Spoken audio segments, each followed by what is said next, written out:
Well, good afternoon, good evening, and good day, depending on where you are. I know there's a few of you from around the world. Today, we're doing this absolutely live. That was not my intention. I did record the video. Unfortunately, I decided to mute my system sound, and in doing that, I managed to mute my microphone and record a completely silent 45-minute video. There, wasn't that clever? So I'm doing the same video again, only live. It'll be all right on the night. That used to be a program on TV where these bloopers happen.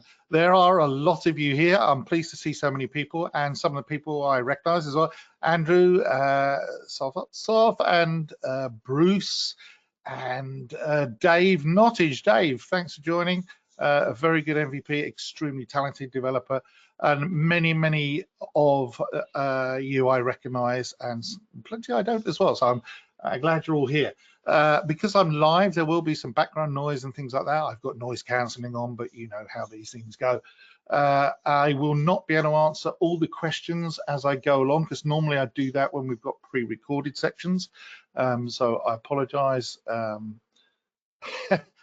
Bruce says mime radio. Yes, it was 45 minutes of doing it by mime.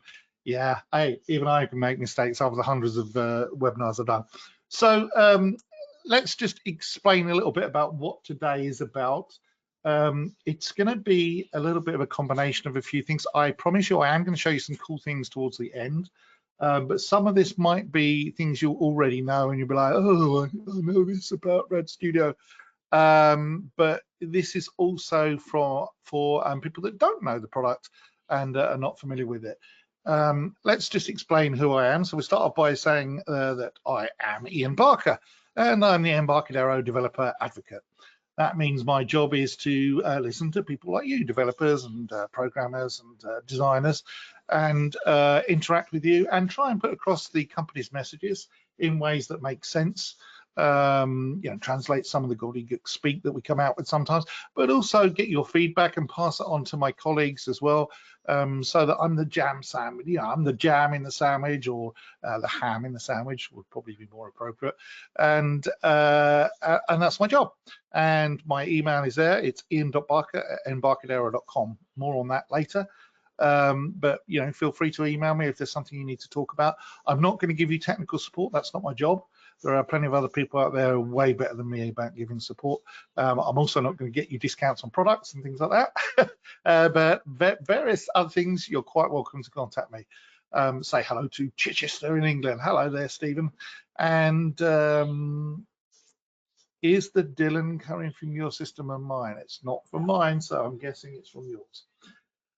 Okay, there will be slides and a replay. We get asked this a lot when we do these webinars. The slides will not be up yet, and neither will the blog post. But when they are up, if you go to tinyurl.com and /rad12enb, today's presentation is going to run to about an hour. So it's quite a lot going on. And you will have plenty of time to ask questions live at the end. I'm going to take the questions at the end live because, yeah, someone's saying that link goes to a 404. As I said, I've not put it up yet. It's a placeholder. You've peaked too soon, Greg. Wait, and the slides will be up. I haven't done the video yet, so I can't actually upload it.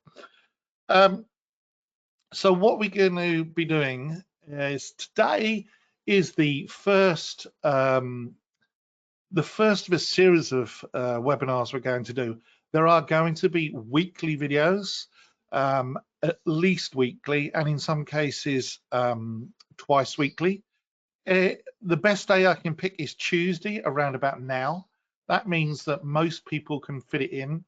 If you can't make it live, register anyway, and then you can get automatically notified about the replays. They will be going out on our YouTube channel, and they will be going out on our blog as well. We are focusing all our YouTube videos now on one channel. So Embarcadero Tech is our YouTube channel. If you're watching us on YouTube at the moment and on the replay, if you can click on the like button and click on the subscribe button and say all, when we launch new videos or when we upload new videos, you'll get notified of it. And Marco says, good to see Codelex here. Yeah, I'm going to talk about that in a minute, exactly. And, you know, it is important. We're not trying to sell you anything by clicking on that like. Nobody will chase you down and get you to buy 1,500 copies of RAD Studio. It's just so that you get notified about the videos, which you can then pause or delete or skip. It's all about control. We just want to get the information out there. So the video webinar series that we've got coming up are all going to be presented by me with some guests from time to time. The first one is the one today, which is kind of an overview of everything, RAD Studio. It's more appropriate to people who have not used RAD Studio before, although we do cover some stuff for RAD Studio 12 specifically and show some videos about some cool features. But there's some links to more information, in-depth information about RAD Studio 12. Next Tuesday will be about creating an Android app step by step, and it's a complete guide. We will actually create an app live during the webinar, or at least recorded live during the webinar. The following week, we're going to create a real iOS app, and we're going to do that even if you do not own your own Mac. I know that seems weird, but it is possible to do this. I'm being asked, they're not seeing any questions in the questions panel. The questions are turning up. However, because it's just me, I can't answer them and talk at the same time. I can multitask a certain amount, but I can't read the questions, talk about something else and answer them at the same time. So we'll do it at the end. There is a Q&A section, so don't worry, David, we will get to that. So yes, a proper iOS app, even if you don't have a Mac, and I'm going to tell you how to do that. We're going to look at an iOS app that goes into the App Store, and an iOS app that goes to Enterprise, and an iOS app that can be unlisted as well. So you can have it in the App Store, but not visible to the general public, and you can give out those links. We're going to talk all about that. And that same iOS app can work for an iPhone, and then if you install it on an iPad, it will resize and work as well. We're not going to do a webinar the week of Christmas because those that celebrate it, it's a fairly big public holiday for a significant part of the world, substantial part of the world, should I say. And we're not going to do one on the 2nd of January either. So that Tuesday we're going to skip, partly because that'll probably be the first day back at work for some people. And unlike myself, I'll be working on the 1st. And generally speaking, it's too busy, so we're not going to do that. But the next one will be the 9th of January, showing us a Windows app, step-by-step guide, including code signing and uploading it to the Microsoft App Store. So all the cool things that you can know about Windows apps, showing some notifications, showing connecting to some databases and resizing themes, beautiful stuff, detecting dark mode, all the things you could ever want in a Windows app. The following Tuesday, we're going to follow that up with the Mac app. So an app for the Macintosh, the Apple Mac, and we're going to have it probably running on an M2 Mac, but you can run it on anything, and it will be showing how you can take that Windows app and basically convert it, click like that, into a Mac app.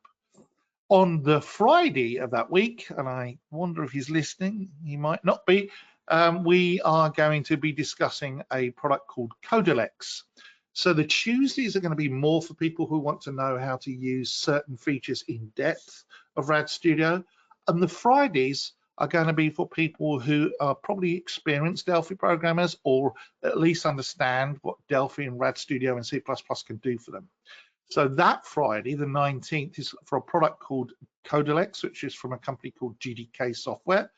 Marco says he's listening. The CEO of the company is online, and I'm hoping we might have a special guest drop in as well. We shall see how that works out. I haven't checked with them yet, but Codelex, very interesting piece of technology and very useful for things like banks and big organizations as well, who want to create the business logic part of things as simply as you can create the user interface, which is what you can do with RAD Studio. So Codelex, it's from GDK Software. Tuesday the 23rd of January, and 24, we're going to create a real Linux app step by step. Now this is going to be a GUI app. We might, if I get time, do a service app as well, like a daemon for Linux. And someone's saying it's going to be more Delphi than C++. No, not true. That's incorrect, Rune. We will be doing C++ and Delphi. But obviously cross-platform stuff at the moment is more leaning towards Delphi.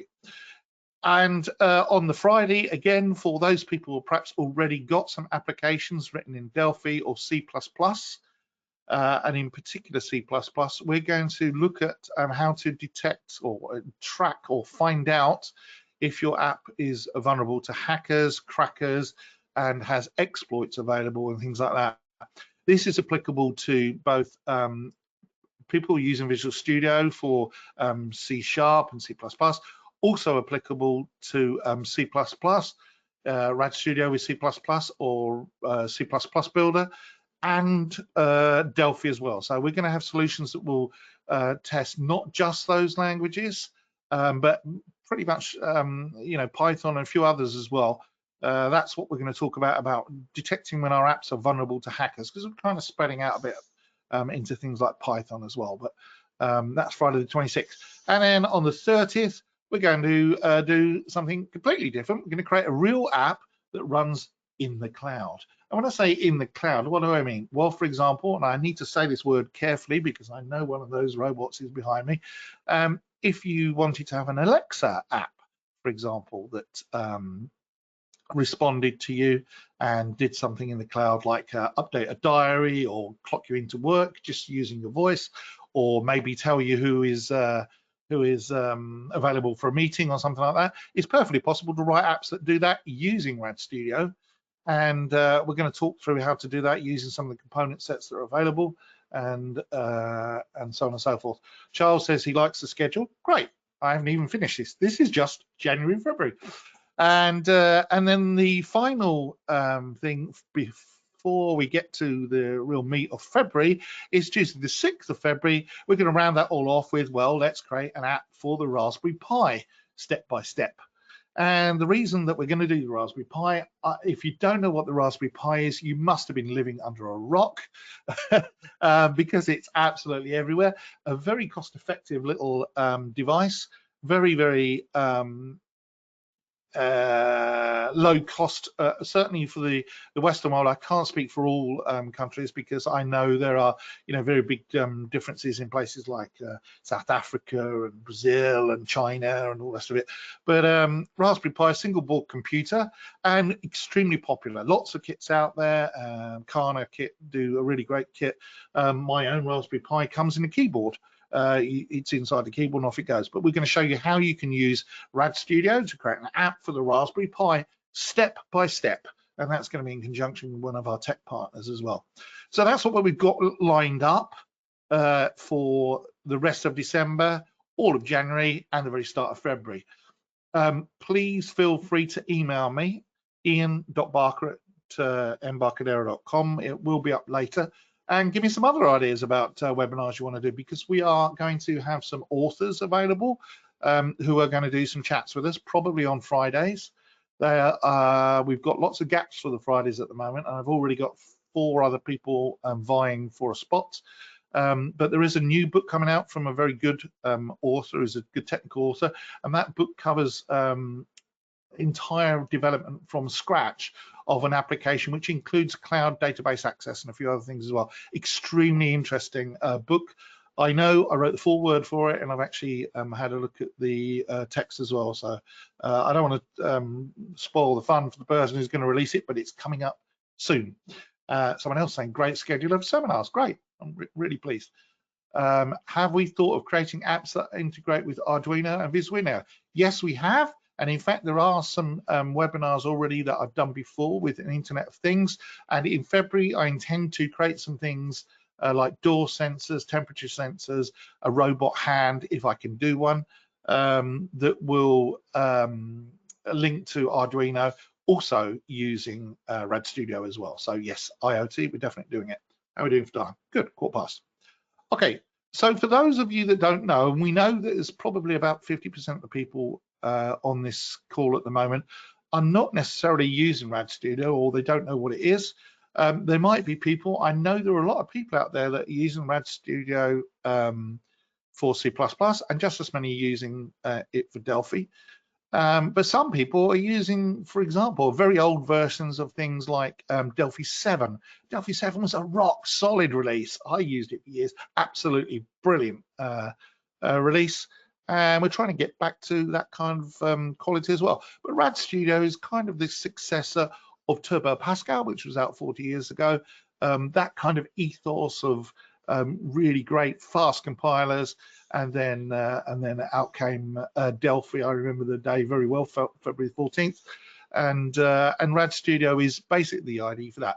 RAD Studio is a complete system for creating modern applications which work on all sorts of computers and mobile devices, and I mean everything. A server, you can write server apps. I have hundreds of server apps that I've written that work on big systems. We'll talk about in a minute.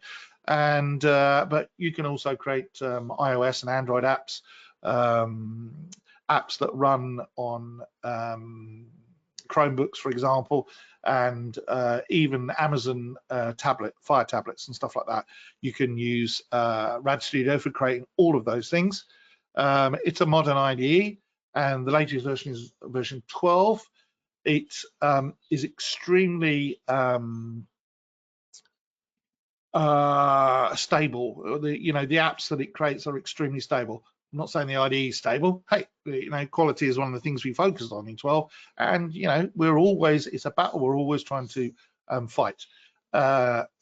People are saying they're not seeing the incoming questions. Don't worry, the questions will be towards the end. It's because I'm doing this live and I can't answer the questions and read them at the same time.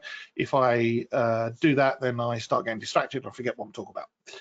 So it's RAD Studio. It uses an easy to learn programming language and a simple drag and drop screen design system. It's not like these ones where you like a Lego kit where you just put all the things together and it works with no code and you're locked into it. It is actually a proper programming system, a proper programming language. There are similar systems out there. Visual Studio obviously is one of the competitors, but I personally think it's more complicated than Visual Studio, but not everybody would agree with that. But there are lots of other systems out there as well. But RAD Studio is an IDE, Integrated Development Environment. Okay, you design your screens by dragging bits of the screen onto the forms, the screen forms, and then you can double click and add events to it and put code behind it. You're not tied into having that thing hosted on some weird website or something like that. It will give you an app where you've got full access to the source code. It's yours. Keep it, do what you want with it, sell it, give it away, open source it, whatever. It's yours. We don't tie you into it. The only thing you have to pay for is the IDE, and we'll talk about some free options in a minute. You could easily create professional apps, okay? And I mean professional. These are apps that can go into the app stores of Windows, Microsoft Windows, the App Store for Mac, the App Store for the iPhone, the App Store for the iPad. They're all the same thing, basically. And also the Google Play Store, and also the Amazon App Store as well, and also into Linux, and you can pass on them up so that they can be distributed using the various Linux package manager, depending on which one you're using for.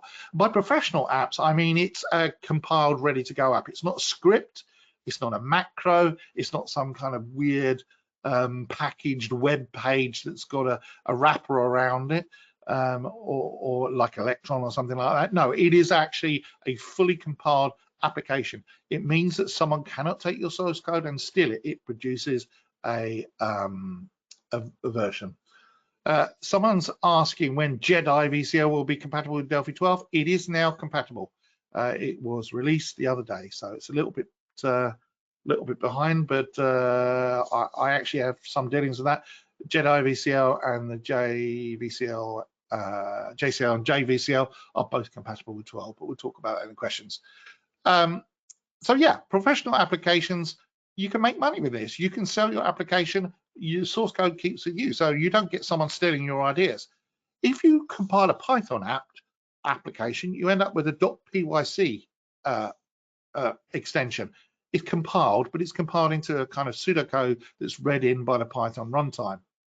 With RAD Studio, when you produce applications using C++ or Delphi as the language, it will compile to an executable. So on the Windows, that is a .exe. On the Mac, that's a .app.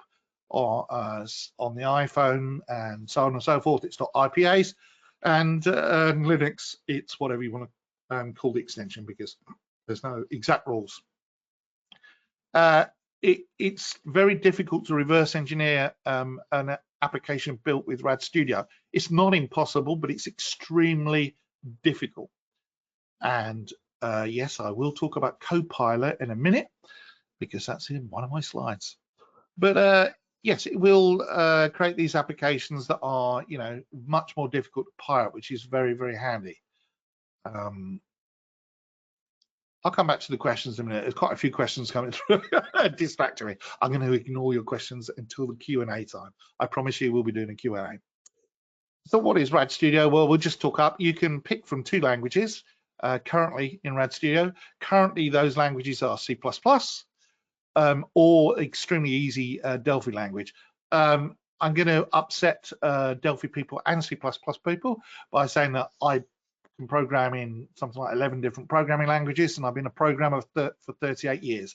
To me, C++ is kind of like a language that you would create if you said, how hard can we make it to write programs?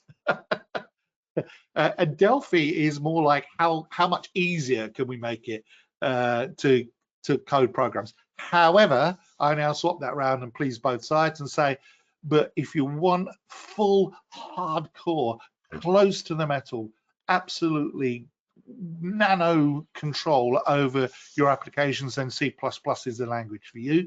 It's as close as you can get to you know, machine language and assembly code without being assembly code. So it's a high-level language with object orientation in it. But I personally find it quite difficult. Some other people do as well. But don't let that put you off. That could just be me.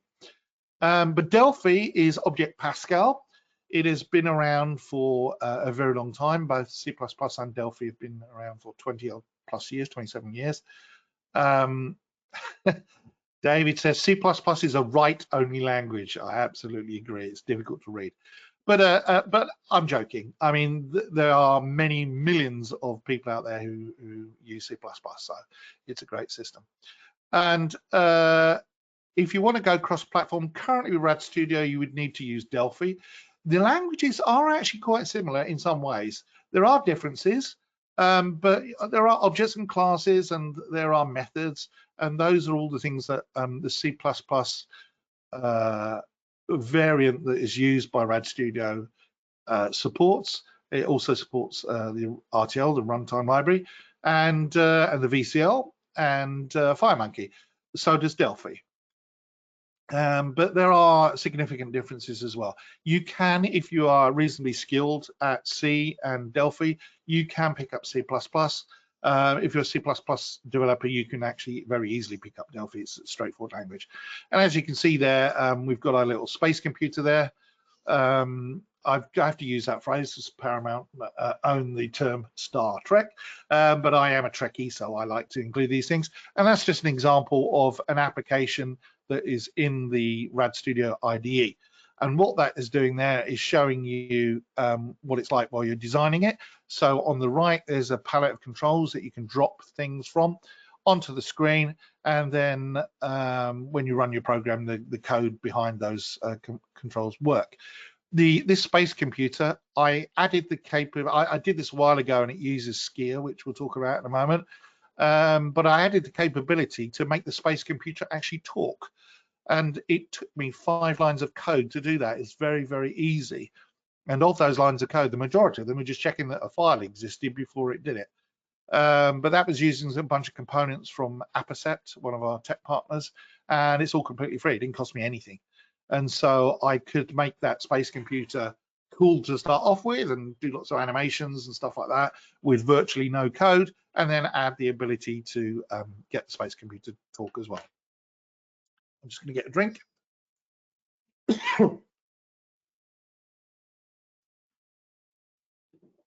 apologize. Right. So what is RAD Studio? Well, from one project file, you can target all of these different places if you are using Delphi. C++, you currently can't do that. That is something that we're sorting out as soon as we can. But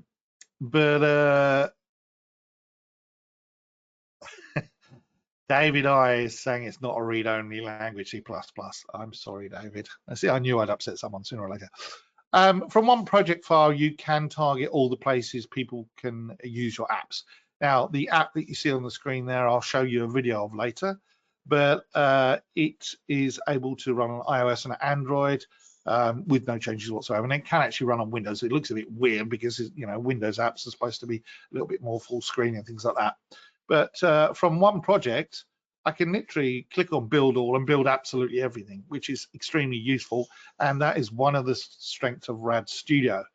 You can see here that we can support Android 64-bit, and we can actually support the latest SDKs for Android. So there was a requirement just recently that came out that in order to appear in your the latest App Store for Google Play, then you need to be supporting certain versions of the SDK, and version 12 supports that. The iOS device, you can go to 64-bit, and you can also support the ARM simulator and macOS ARM. I actually have a macOS ARM device behind me whilst I'm speaking now, and I can create apps that work on the Mac there from my Windows machine. So very, very useful. What else? Well, the thing that makes RAD Studio very powerful for beginners or new people to RAD Studio is that when you start off, you want a bit of a running start. You don't want to have to do everything yourself from scratch. You might want to, but if you don't, then you can use a built-in package manager called Get It, which is you just go to Tools and then Get It in there. And this will give you access to something like 350 different versions of components that are available. And someone earlier on mentioned, let me see where you were.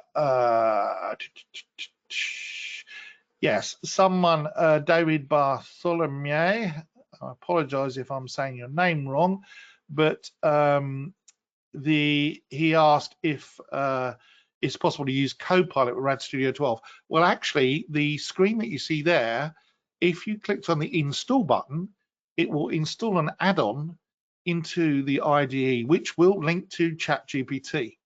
And that will give you the ability to ask it questions like, please create me a class or a module or piece of code, however, whatever terminology you want to use, which, I don't know, manages employees and keeps their personnel details.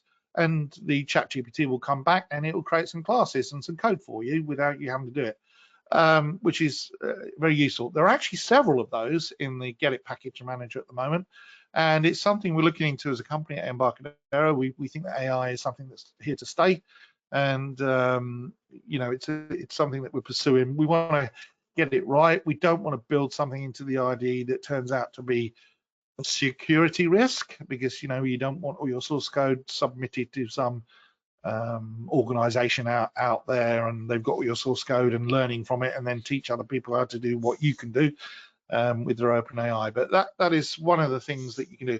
But the package manager includes everything from components that do things like charts and graphs, to report writing components, to PNG components, as you saw there, Orpheus, which is UI toolkit, a PDF creator, some styles and themes to make your applications look absolutely beautiful. That's what the Get It package manager includes, quite a lot of different bits and bobs. Many of them are free. Some of them are trials, which then go on to, you can upgrade it or pay for a paid version. The themes, if you've got a paid version of RAD Studio, because there is a community edition, which we'll talk about in a moment, some of them are, restricted to people that have got an enterprise version or something like that, just to give them some added bonuses to their subscription. But most of them, there's mostly all the cool things are available there, free or very cost effective.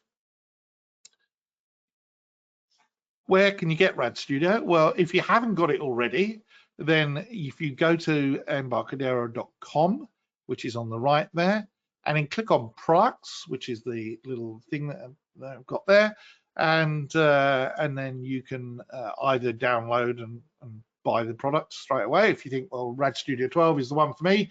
But if you want to do a free trial, then you can click on that button and start a free trial, and it will ask you a few questions just so you're not, getting 450 free trials for nothing. But it will start your free trial, and off you go. You've got a full version to play around with and just see if it's the thing for you and if it gels with your way of thinking. If not, if you want to, let's say you've got a specific use case and you're thinking, I want to write an app to do X. I don't know, connect to the US Postal Services API and get the list of parcels that are being delivered in the next 7 days to my office. And you're not sure whether RAD Studio can do that.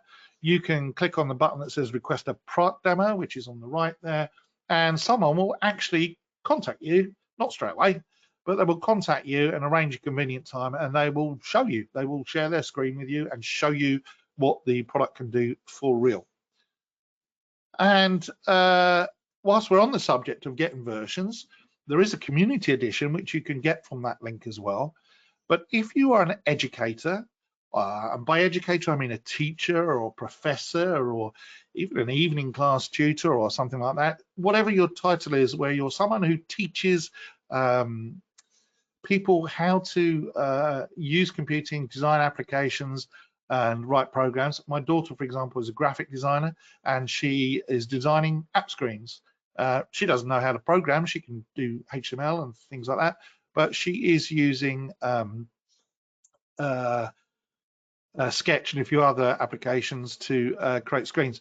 But if you're an educator and you're going to teach a class like that or run a class like that, or you're a school that's running a class or a college, and I say college, but in the UK, for example, we might call a college a university. But if you are one of those establishments, even a night school or something like that, please contact us because we really would like to talk to you. And I mean that. There's my email. Please use it. I get a lot of email, but I will reply to you. And I usually reply same day. But if you are an educator, school or college, there are things we can do to make your life much, much easier, including, if it's appropriate, licenses to use the product at no cost to you, and all sorts of setups and scenarios. Everyone's different. I can't promise that what we do for one person, we're going to do for another person, but it is something we take very, very seriously. In Brazil, we have many hundreds of people who have gone through an educational program where we partnered with them, and we have a dedicated person over there who actually liaises with the schools and colleges, and we're looking to expand that. We already have some people we're talking to in Germany, in the UK, and probably in a few other places like mainland Europe. But if you're in that market, if you're an educator, school or college, please contact me and I will put you in touch with the right people. We have all sorts of inquiries from all sorts of places at the moment. Some of them are very prestigious places. I don't want to say their names, but if it comes off, you start seeing RAD Studio and Delphi and C++ very prominently, shall we say, in the educational market. But if you're an educator, get in touch. The best news is RAD Studio 12 Athens is available now. It came out a couple of weeks ago. Now, I'm not going to go into all the details of this because it is very cool. And we did do a very, very long webinar about it. The webinar we did was 2.5 hours, and we actually cut stuff out. Someone's saying they can't stay till the end. That's fine. There'll be a playback later and a recording. Is South Africa still teaching Delphi in high schools? Yes, it is, David. In fact, I spoke to someone the other day about it, and we're still looking to strengthen that relationship. So RAD Studio 12 is an enormous release. The release notes themselves were 250 pages long. In fact, they expanded a bit after we did those ones. The launch webinar took 2.5 hours, and there were 5 of us involved, and we still got flooded with questions. It is a bumper release. We also had a massive amount of inquiries about it from people that have done their trials and things like that. We know this is a good release. We have We have included lots of quality items, fixed lots of issues, added some new functionality where people have said, oh, this bit here is not very well designed. Could we rethink how that works? Addressing as many as we can. We will have some more patches coming out soon because as with all these things, with a big release where you're talking about millions of lines of code, there's always something we miss. Anybody that tells you that their program is bug-free is either completely naive or a liar. And I've been in the industry for nearly 40 years, and I can tell you, I'm sure I've never written a bug-free program, not unless it's 2 lines long, and even then you can still get it wrong. But it was huge. Let's talk about some of the real apps out there that are using RAD Studio. Excuse me. Well, this is there are lots. But this one's very interesting. This is from a company, and I cannot pronounce this name, but Militarium, which is the reason I picked this one out of the ones that are there, because there's lots of other ones, is that this is a Web3 crypto firewall. So you've all probably heard of Bitcoin and all the others. What this does is this is an app that helps try and prevent you from being scammed by someone stealing your Bitcoins or your Ethereum coins or whatever your coins are. And the reason I picked it is because it made it into the Apple App Store. Now, I just want you to think about that for a moment. Any of you that have ever tried to submit an app to the Apple App Store will have looked at the terms and conditions, and it is very, very difficult to get it right first time. Extremely difficult. And Apple have lots of rules because they try and protect their ecosystem. I admire them because I trust my iPhone to probably not scam me and read all my emails and give them to someone in some far-flung country. But there are a lot of rules, and doing things like acting like a firewall or dealing with cryptocurrency and even calling yourself Web3, it's a brave person that tries to submit their app to get that approved by Apple. But Militarium not only did it, they succeeded, and they are now featured in there in the App Store. So well done to them. And it's also in the Windows Store as well. So if you don't have an Apple Store, then you can go in and run the Windows version as well. I do believe it's on iOS and Mac. I'm not sure about that. I did notice it's not on Android. I don't know why that is. I don't know whether there's something stopping them or whatever, but the information was a little bit a while ago that they gave to me. It's written using RAD Studio 12. I checked. It is the latest version. In fact, the developer actually submitted and made it clear to me that it was RAD Studio 12. So it is the latest version, and that's why he had it. This is one that's kind of, I don't want to put the URL for this company because it's actually one that I write code for myself. And this is Time Systems. In the UK and the USA, there are roughly 4.5 million employees who use a time and attendance system to clock in and clock out and produce their time cards. And by that, I mean, if you can think about someone that works, I don't know, shift work in a hotel or maybe in an old people's home or something like that, a memory care unit, or perhaps work in a factory, and so they're working shifts, and you know, they might do extra long shifts and they want to make sure they get their overtime, then they'll use a time attendance system. 4.5 million people are using that system and don't have any idea because they are interacting with a time clock, which is connected to a series of cloud servers that has some glue in the background, glue code that I wrote. And the reason I picked this app is not to say, hey, cool, look at this, because you know that's got nothing to do with it. But it's the fact that on the left you see the desktop app. Now, this design is the way they wanted it, and it's been like this for many years. And recently they said to me, okay, we would now like to produce a version that is a web version, and other people worked on it as well. But the web app, the brief was make it look and behave exactly the same as the desktop version. And that's what we did. So that is a web page on the right, or in the middle, should I say, and on the left is the desktop version. Now, a couple of things about this app. First of all, the desktop app connects to a client-server database in the cloud. It's a MySQL database. It's got typically many millions of records in it because people clock in and out 4 times a day. You know, clock out for lunch, clock in during the morning, clock out in the evening, and some places even have cigarette breaks where they clock out for cigarette breaks. And if you multiply that up by an average factory which has 200 to 400 people, and multiply that by 10 to 15,000 installations, you start talking about many millions and billions of transactions over the years. And this app, the desktop app, will run directly from a USB memory stick. Now, I just want you to think about that. This is a full client server, human resources, time and attendance package that runs from a memory stick. Only Delphi, and possibly a few other systems, but only Delphi and C++ Builder can make that happen. There are no dependencies. It's all built into the application. You plug it in and you can securely connect to the database, pull down the data and run all the time cards and produce a payroll directly from that USB memory stick. This means that nothing is ever installed on the PC. It doesn't have to be. Most people do install it, but it doesn't have to be. And with the speed of USB 3 now, it's actually irrelevant in some ways.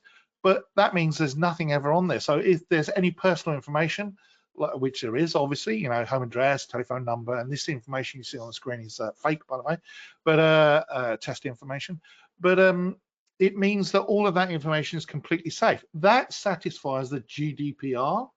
And it also, if it was a medical program, would satisfy things like HIPAA, because nothing is ever put on the USB memory stick, nothing ever leaves the building, and it's all completely transparent like that. And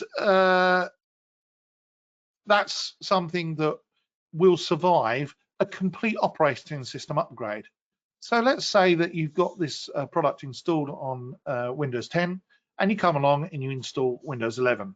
Or perhaps more typically, you've got it installed on Windows 7 and you upgrade it to Windows 11. No changes required from the application, none. That's something only RAD Studio with Delphi can do, okay?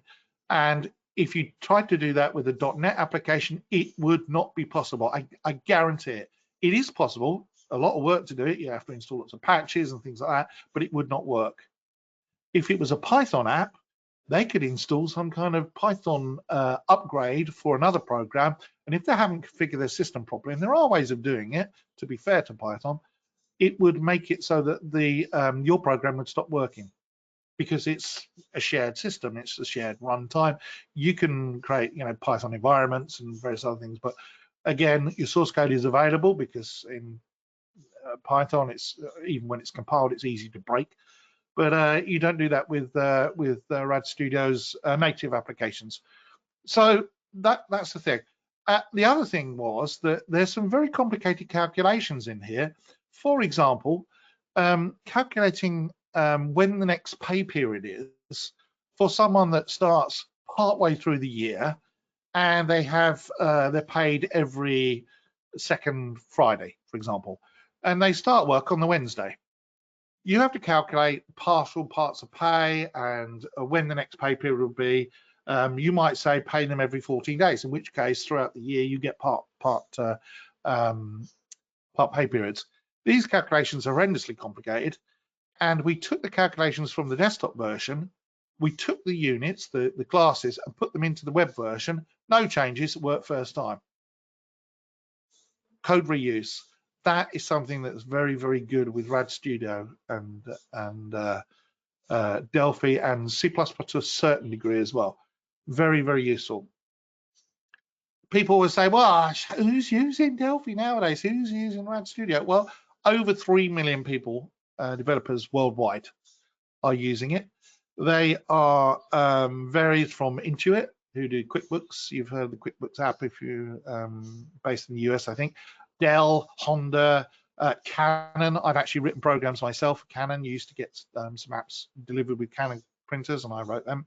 Costco, Caterpillar, 3M, Morgan Stanley, quite a few banks, because you can make secure code with C++ and Delphi in RAD Studio.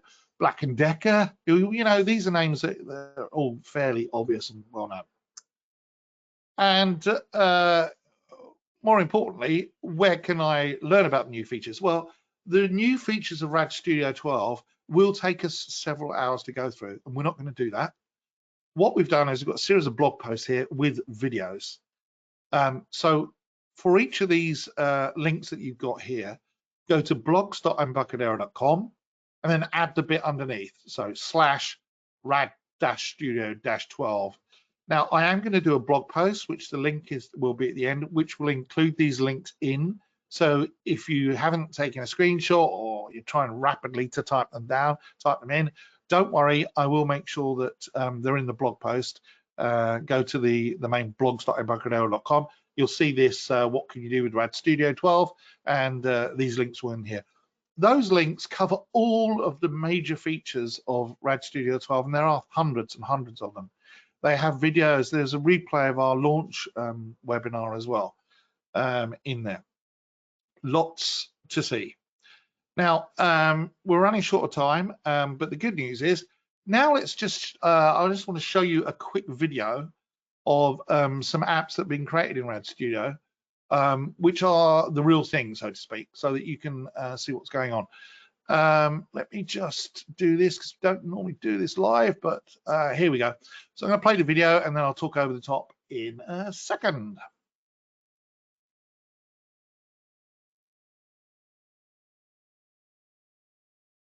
So this is an app, I forget what one this is called, but I think it's called Takeout or something like that. And what it does is uses some of the slick controls of RAD Studio 12 for some very cool user interface stuff.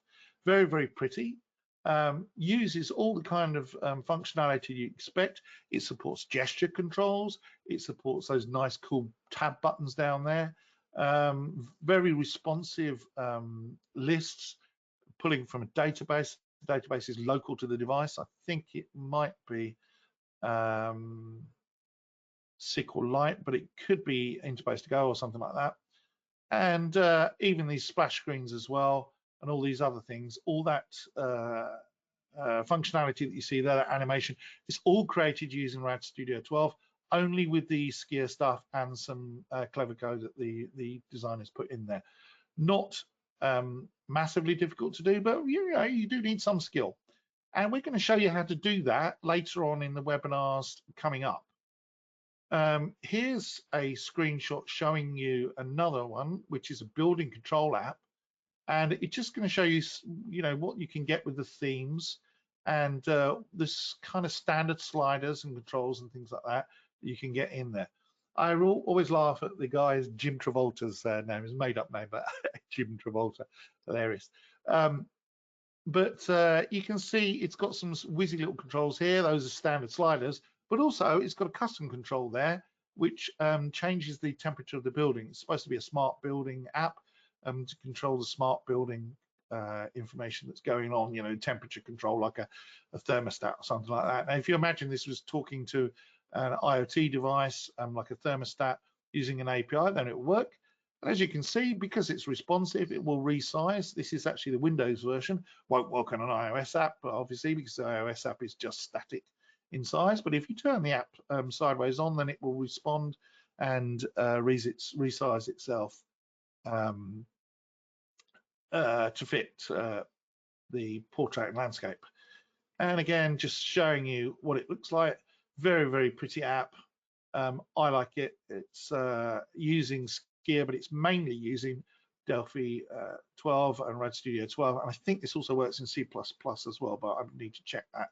Not on the iOS device. So we should be back on my screen, which I think we are. Just check that.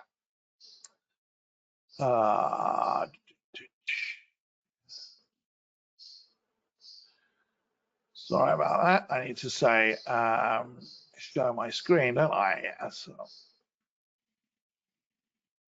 Okay, so you should see my screen again. And let's address some of the Q&A. Each webinar we're going to do coming up in the week of December and January. I'll just go back to those slides now. So let me just say slideshow for current slide. Okay, well, maybe I can't do it that way. I just want to get the so we've got a lot happening, and these are the things we're going to come across. So the little video that I just showed you, we're going to show next time with the Android app, and then we're going to do a similar sort of thing on iOS. But let's answer some of the questions that we've got. Hello from Romania and people like that, and a few other things as well, and Chis and all the rest of it. Someone was saying that the current version of JVCL doesn't compile.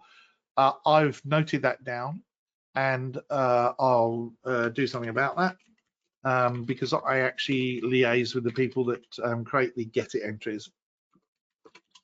Down, so I'll answer that question. Is it possible to use Copilot RAD Studio 12?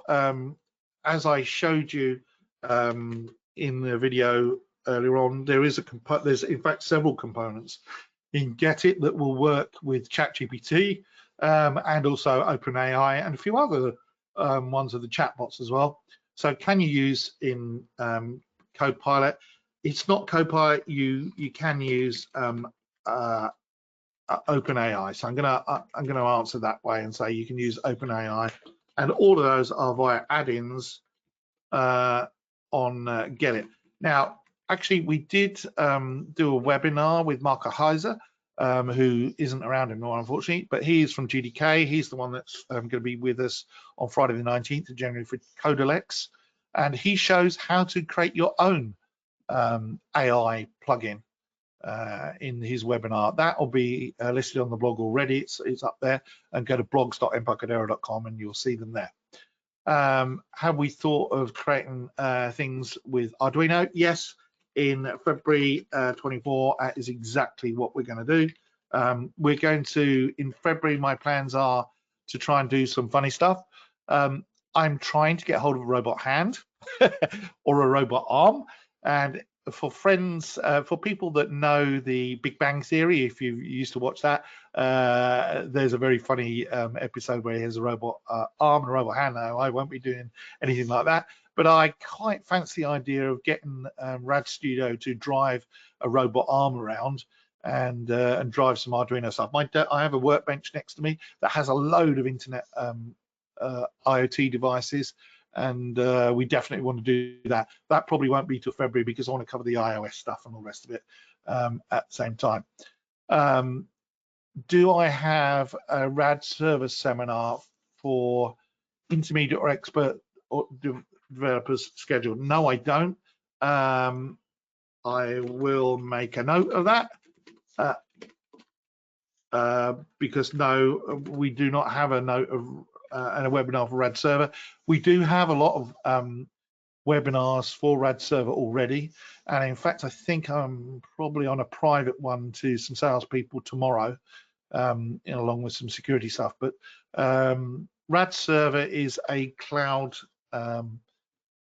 or shall we say, multi-tier, middle tier solution for databases. So it provides an API, a REST API, and you can then write apps that talk to that REST API, and you can then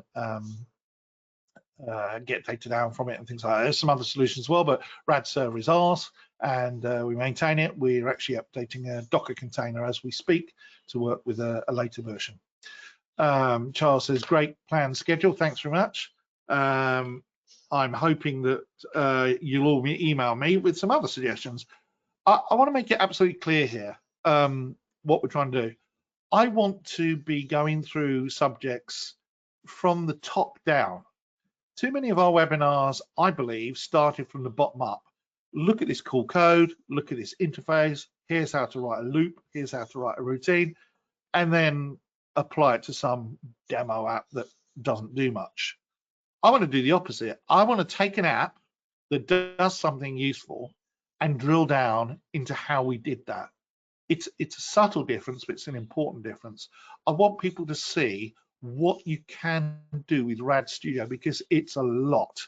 It is a system that is extremely robust, extremely capable. I personally believe in it, which is why I agreed to become the developer advocate. I didn't have to. I've got, you know, I'm a developer. I get up every day, literally get up every day. I got up this morning at 6 a.m. actually and wrote code. I write code every single day. I'm a real developer. I'm not just a spokesperson or something like that. And I believe that if you use RAD Studio, particularly with Delphi, you've got a very capable system out there. If you really want to go the whole hog and do some cool stuff, C++ is also extremely useful as well. David I is on the call at the moment, and he's a very big fan. And he talks about, you know, a lot better things than I. He's interviewed Björn Stustrup as well, who's the inventor of C++. But RAD Studio is the thing that makes it happen. It's so easy. I just can't understand why everybody else works so hard doing it in other ways. It just seems crazy. I mean, why would you do that to yourself? What version of ChatGPT does the OpenAI use? I think it uses 3.5 and 4 because I've seen both. But there's more than one add-on, shall we say, for ChatGPT. What about better interop between Delphi and C++ Builder in that Delphi can directly consume C++ Builder COBJ files, which allow C object files, which allows directly linking the many CLibs out there as SDL. Jared, you know I know you. Jared is one of my kind of guys that I interact with quite a lot. He's an extremely good developer. And Jared, I didn't get around to putting your site up this time, but I'm going to. He's got a very good games development site, and I want to talk all about him another time. I didn't have time today, but yes, better interop is something that we're looking at. I can't go into details because it's one of these things where there are some technical problems that need to be solved before we can say, yeah, we can definitely do that.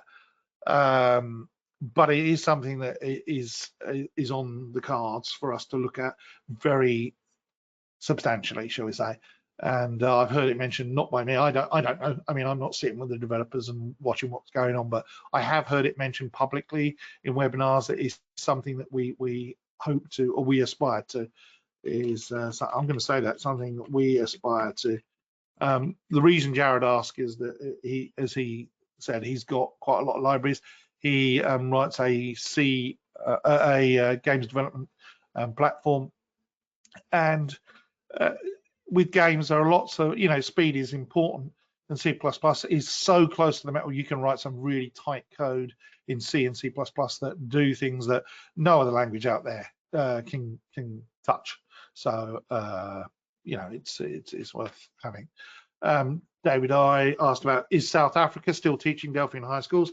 Yes, and that's largely through to him. And if those of you that don't know David I, you should. David I, or Inter Simone, is he's probably the guy that taught everybody out there how to do any form of developer advocacy. He is the absolute hero about it. He is the smoothest guy I know when it comes to these things. Very, very smart, whip smart, as they would say. Also famous for wearing Hawaiian shirts. I don't do that. I wear the official black Embarcadero ones because I like to present myself that way. But he looks like everybody's idea of a C++ programmer. And he won't mind me saying that, but he's a very, very smart guy. I got a lot of respect for him, and so do all of us in that kind of industry. What tools do we have to generate reports to printers with large amounts of information? Actually, fast reports is included as one of the things, and there is suitable for version 12 now. It's been updated. There are some other reports and tools out there. There are some solutions like TMS have a, now I can't remember off the top of my head what they call it, but they have a library that's an XLS kind of Excel library, and you can do reporting with that. And it's very good, actually. But we are also going to have a webinar with a company called List and Label. And List and Label do a reporting tool that is actually now available for version 12. I remember them talking about it recently, and I'm going to do a webinar with them, explain how it works. So List and Label for reporting is one. It's not so much, are there any? The answer is, yeah, there are lots. Which one do you want? Some are free, some aren't. Even actually Skier for Delphi, which is built into RAD Studio 12, has the ability to print to PDFs and display PDFs. Let's have a look. We're probably at the top of the hour, so I'm going to call it a day shortly. Some of the questions about core tokens, etc., etc. I think that's probably going to be it for now. TMS Flex Cell, there you go. That's what the product is that does XLS reading. I've actually written apps using that, and it's very powerful. You can do some very interesting things. And I will answer this question as well. Any word regarding quick reports? Okay, so Ron, I'm gonna answer by saying sad news about that. Okay, so quick reports are a very, very good reporting tool, probably comparable to fast reports and report builder, which is another very, very good app. And unfortunately, the developer that worked on quick reports passed away, and he passed away a couple of years ago. Lutz, his name was, very, very good developer, and unfortunately, he died quite suddenly. And QBS, who are the company that actually market quick reports, struggled to find someone that would fit into what they needed. And I don't know what happened, but I tried to encourage them to release versions of quick reports. I'm told there is a later version of quick reports that's available. And in fact, Chris Botha says he likes quick reports as well, so I'll also put his message there. If anybody knows a good contact at quick reports, or if you are a quick reports person, you work for QBS, please reach out to me, ian.barker@embarcadero.com, because I would love to have a version of quick reports that worked for 12 so that I could mention it and talk about it, because it was well loved when it was at the top of its game. And moving from quick reports to fast reports is not difficult, but it's not straightforward. They are both banded report generators, but there are some differences. How difficult would it be to move from quick reports to fast reports, and do you think it's necessary? Unfortunately, if QBS do not release a version of quick reports for 12, then yeah, I think you would have to move on, because you can't maintain your products in 12 if that product no longer exists and is stuck in the 10.42 era, which is the last version I think they released. Honestly, QBS, if you hear this, please reach out to me. I've tried to get hold of you and I've had absolutely no luck. I would love to, and we will help you if necessary. We will help you get quick reports up and running. I don't want to, tread on other tech partners' toes, but at the very least, I think that competition is good, and I think that quick reports is something that's well loved and lots of people using it, and it's just stuck in the doldrums. And I believe some people are stuck on projects because they've based it on quick reports and they don't want to face the uphill struggle of converting from quick reports to something else. Is the Raspberry Pi target done with TMS components? Yes, it is, and I'll talk about that when the time comes. Will Embarcadero take over quick reports? I can't speak for that. Let's talk to QBS and see what they're open to. I really like them to do something, because it's one of those things. Are there any recent webinars in FireDAC? No, I have one planned for February where we're going to talk in depth about database access. I actually have another one probably in December that talks about database access, but actually will be DevArt, I think. Will you show the steps needed to move from Windows to web on the time system you spoke to? Yes, I will do. And we'll talk all about that. We have a version installed running with Delphi 11 Alexandria, do you? Oh, I assume you're talking about quick reports. Hey, Chris, I'd be interested in hearing from you what your experience was and if QBS ever got out to you. Any chance of incorporating DevJet's documentation insight into RAD Studio? Email me and suggest it, Navid. I can't promise anything, but we're always looking for what we can do. Blah blah blah blah blah.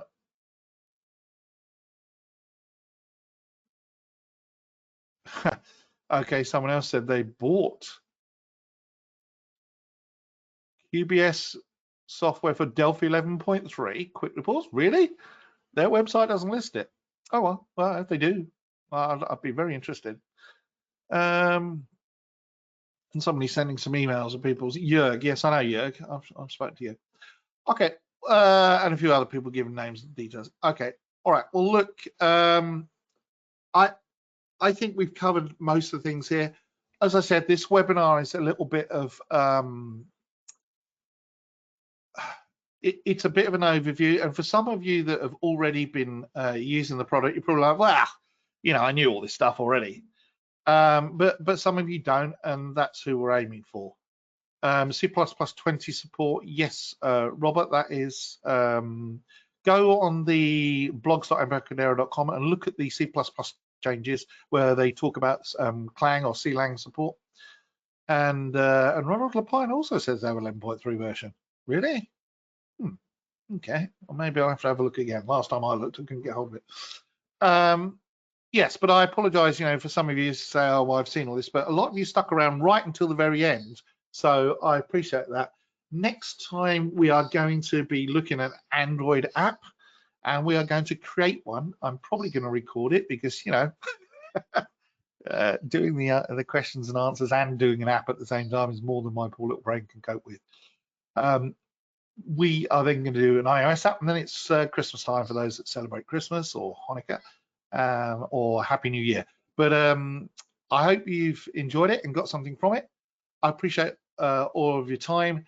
Look around on the blogs for the updates and the slides. They'll be available as soon as I can make them. But thanks for sticking it out, and I'll speak to you next time. Bye-bye.